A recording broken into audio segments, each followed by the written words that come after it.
This is On Assignment. VOA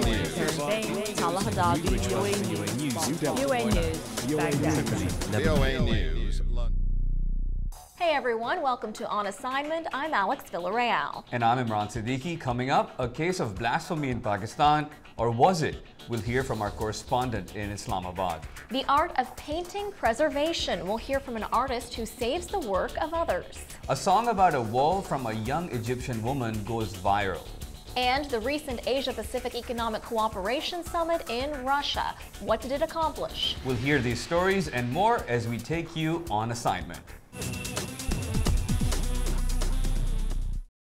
We begin with a story some are calling a case of mistaken identity. A judge in Pakistan has freed on bail a young Christian girl accused of defacing the Quran, a crime that carries the death penalty. VOA's Sharon Bain has been covering this story in Islamabad, and we talked with her via Skype. Let's look at her report, which begins with supporters of the girl waiting to learn of the decision on her fate. Supporters of 14-year-old Rimsha Masi, believed to be mentally impaired, gathered outside the courtroom to wait for the news. Masi has spent 3 weeks in jail. Masi was arrested after a mob gathered outside her house here, accusing her of burning pages of the Quran. Sharon, thank you so much for joining us. You know, a lot of people have been saying that the girl is mentally challenged and she's got some health issues. Can you tell us a little bit about that? There were those who said that this child, she's supposed to be about 14, that she suffers from Down syndrome. It has never been completely clear. The medical report that was submitted to the judge said that her physical age was 14, but that her mental age was younger. But she's still a 13, 14-year-old little child. So this blasphemy law, is it like a blanket carpet across the board that anyone who's accused of something like that, of burning the Quran or disrespecting the Quran, according to them, will be killed or hanged? What her lawyer was arguing was that she should be tried in juvenile court, that she was not of age to really know what she was doing. Lawyer Raja Akram Amin said her release showed the justice system in Pakistan worked. The investigating officer is also a Muslim. So he said that she is a victim. So kindly see the degree of the fairness and transparency. We believe in the judicial system. Our judicial system is very independent. What happened on the evening when this girl was accused was a huge mob gathered outside her house, and they were threatening her and threatening her family's life. So she was actually, what the police said was, detained for her own safety. When I went and interviewed some of the Christians who had fled the neighborhood, they all felt that Rimsha was under threat of death. Scared for their lives, Christians who left their village are hiding in this Islamabad slum. Masi's parents have reportedly taken refuge in the German embassy. Mumtaz Masi, who's not related to Rimsha Masi, ran away with his family. He doesn't think young Rimsha is safe. She is not safe here. These people are going to kill her. They did not spare us. What are they going to do to her? He doesn't feel safe either. We are also afraid, and we don't want to go back to our neighborhood. Rimsha, when she was released on bail, she was sort of bundled onto a helicopter and just took off. And I don't know where she is. Okay, and there's also talk about this imam. Allegedly, the imam put the burned pages of the Quran in her bag or something like that. What do we know about that? Well, he has, there is now a case against him as well that he's been accused. There were eyewitnesses that said, we saw that this imam did this in order to frame the young Christian girl. There are many different aspects to this, none of which are completely clear. Do you think, Sharon, it has anything to do with the war in Afghanistan and the fact that a lot of the Muslims think, when they think about Christians, they think about America. And this would be a way to get back to the U.S. I didn't get that feeling at all. When I went and interviewed the people in the village, both the Christians and the Muslims, none of that was actually brought up. It wasn't seen as a sort of, West versus Muslim thing at all. Sharon, what about the fact that a lot of the Muslim clerics came to support Rimsha? What does that speak about the Muslims in Pakistan, and what has been your interaction with the Muslims? What do the Pakistani Muslims think about what's going on as far as Rimsha's case is concerned? I think it all really depends on who you speak to. The human rights advocates will say, you know, that there is a rising intolerance in Pakistan, that there's a rising intolerance towards different minorities, not just the Christians, but also the Hindus, the Hazaras. There are attacks against between the Sunni and the Shia.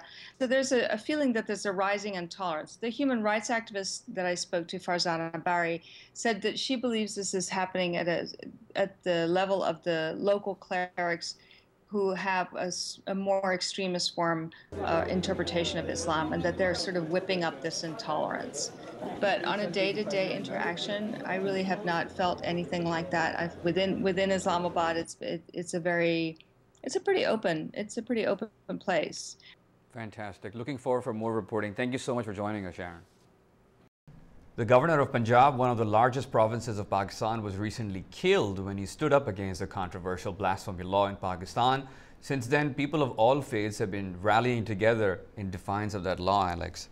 But Imran, of course, there are still a lot of supporters of this blasphemy legislation. Yeah, there are supporters, but there are also a lot of people who are saying that the minorities in Pakistan should also be protected the way people of other faiths have been given the rights. There should be equal treatment for all faiths. All right, well, we will continue to follow that story for sure.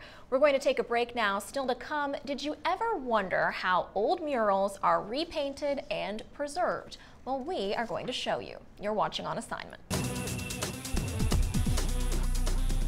Though they operate behind the scenes, art conservators are the people who painstakingly save and repair works of art for future generations to enjoy. Recently, some 1930s Depression-era murals that adorn the walls here at the Voice of America were restored to their former glory by conservator David Olin. VOA's Jeffrey Young joins us now to tell us more about this restoration project. Jeffrey, tell us about these murals and what their significance is to this building. Alex, these murals are done by two different artists. One is a series by Ben Shawn, and the other was done by Seymour Fogel. Now, both of these artists are very heavily influenced by a Mexican muralist named Diego Rivera, who was very prominent and very influential in the 1930s and 1940s. His work is in Rockefeller Center and a number of other places. But here at the Voice of America, Ben Shawn's work is called The Meaning of Social Security. And in a series of panels, starting at one end and going to the other end, he's portraying what happened in the Great Depression and the hopelessness, the despondency, the lack of work. And by the time you get to the end of the other end of the murals, you see a rebuilt America, people working at pouring concrete and building buildings and picking apples, and it's a different world. But it starts in a very despondent way. All right, Jeff, well, let's go ahead and take a look at those murals right now. We're doing this conservation work today to make sure that many years from now, people will still be seeing and enjoying these fantastic works of art. My name is David Olin, and I'm one of 4 conservators from Olin Conservation working on the murals here at the Wilbur J. Cohen Federal Building. Behind me is Seymour Fogel's mural, The Wealth of the Nation. Down the corridor is Ben Shawn's Meaning of Social Security. Murals that really represent the legacy of the artists. What we're doing now is repairing subsequent earthquake damage and damage due to continued building settling. The challenge really is manifesting the skill in applying these materials in a way that doesn't alter but competently recreates the artist's intention. We're not here to make the works of art look better. We're not here to add our own interpretations. We're here to deal directly, in an objective manner. I don't feel that the work of art speaks to me. I don't feel an emotional or spiritual relation to the work of art. We're dealing with the artist's materials, not his or hers expression or intent as a work of art. My legacy may be a nameless conservator or a continuation of the legacies of the artists whose work we keep in repair. In that sense, it really isn't my legacy I'm concerned about. I am an intermittent player in the history of these works of art. So Jeff, this piece that you did, it's part of actually a recurring VOA profile series called Voices of America. What can you tell us about that project? Voices of America is a project headed up by someone in the Central News Department called Deborah Tate. It's meant to be a window on the souls and minds of people. What's in their heart? What makes them tick? What is interesting about this person? It's a chance for them to basically show themselves, tell their story in 2 minutes. Well, great, Jeff. We look forward to seeing more of these Voices of America coming up, and hopefully we'll get you on the show again. Thank you. We're going to take another break now. Coming up, we'll go to Cairo for the story of a young woman and her music's impact online. You're watching On Assignment. We take you now to Cairo, where a young woman composed and performed a song that has captured the imaginations of thousands of Egyptians and recently won an International Anti-Corruption Award. The song went viral with its depiction of a common man who protests against the barriers between government and citizens. VOA's Elizabeth Arrett talked with me about it from Cairo. Let's take a look at her story.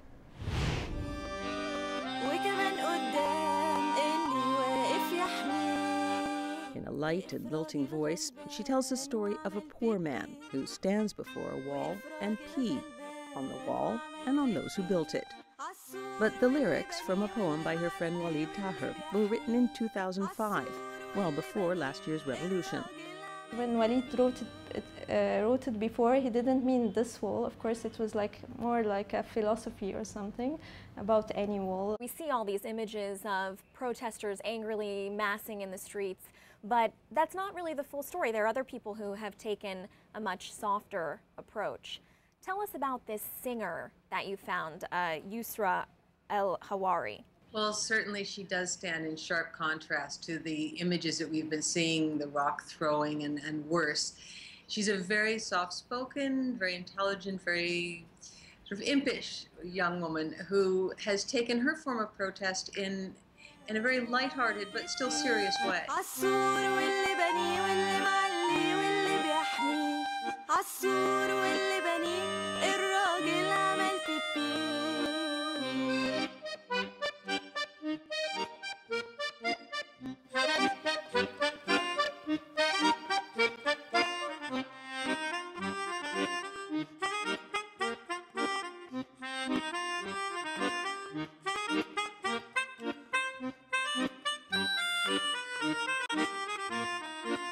And the name of her song, the title, is The Wall. What's the significance of that? What walls is she speaking of? Well, she directly was speaking about some walls that the military rulers had put up in downtown Cairo earlier this year to protect various government ministries. Actually, the lyrics to the song were written in 2005. And we're about sort of metaphorical walls. It's a man who comes up to a wall, a poor man, average man, and he comes up to it and he can't do anything against it, so he pees against the wall, and in signifying it also that he's peeing on the people who made those walls and made them so high. So it's barriers, and it's sort of a cheeky, nice, light way of sort of making a dig at authority.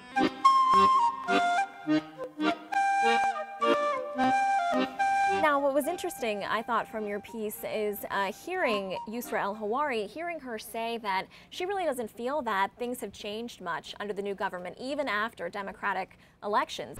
The military's walls have since fallen, like the old government before it. But even after democratic elections, El-Hawari says, other barriers remain. For the government, I see that nothing changed. I don't see that we have more freedom now. Actually, nothing changed. It's still the same, and I actually faced more problems in arts after the revolution. El-Hawari lives on a bustling street not far from Cairo's Tahrir Square. In general, she's optimistic, heartened that her fellow Egyptians have been empowered by the revolution. And despite growing concern for women under an Islamist government, she says she's not suffered for not wearing the veil. She thinks that whatever kind of restrictions that might be made on Egyptians, that because of the revolution, that they've really earned their right to say no and to stand up against those kind of bits of attempts to abrogate their rights. And so she was upbeat about that. Now, another, great thing about watching her in your piece was seeing her with this accordion, which is not really an instrument that you typically associate with Egypt. There's a freshness to the 29-year-old singer, who's also an actor and a mime, a contrast to the pop trends common among her contemporaries. And then there's the accordion. I wanted to play an instrument that I can take anywhere, because I was very jealous. Like my friends, they can take their guitars and 2 trips or something.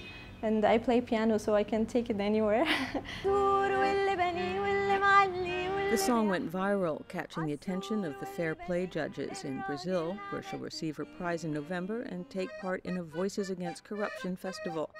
Hers is a political voice, and a strong one, yet light, cheerful, and sly.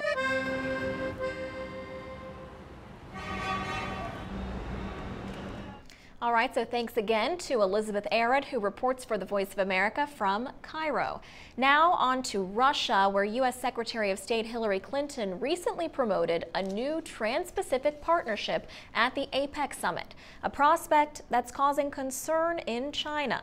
The U.S. is working on the broad trade deal as part of its pivot to other parts of Asia. Secretary Clinton went on a whirlwind 11-day tour of Asia that took her to the Cook Islands, East Timor, Indonesia, and more. VOA's Scott Stearns accompanied Secretary Clinton and talked with On Assignment's Rebecca Ward about the busy trip. Let's take a look. Standard trade agreements.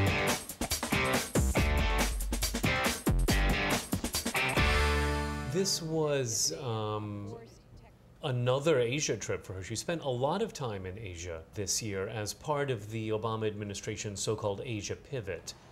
The trip began in the Cook Islands with the Pacific Island Forum, where she again tried to address some concerns, chiefly by the Chinese, that this Asia pivot is meant to contain Chinese influence, both in the South China Sea and in Southeast Asia at large. And said in the Cook Islands that the United States is not discouraging countries from having ties with China, and that the United States is looking to have closer cooperation with the Chinese in their involvement in countries like East Timor, both on economic development and solving regional issues.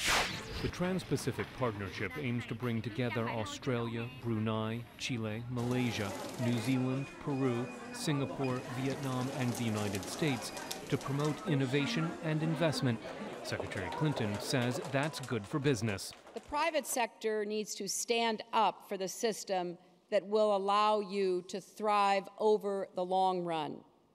That means pushing governments to support high-standard trade agreements like the Trans-Pacific Partnership, to drop harmful protectionist policies.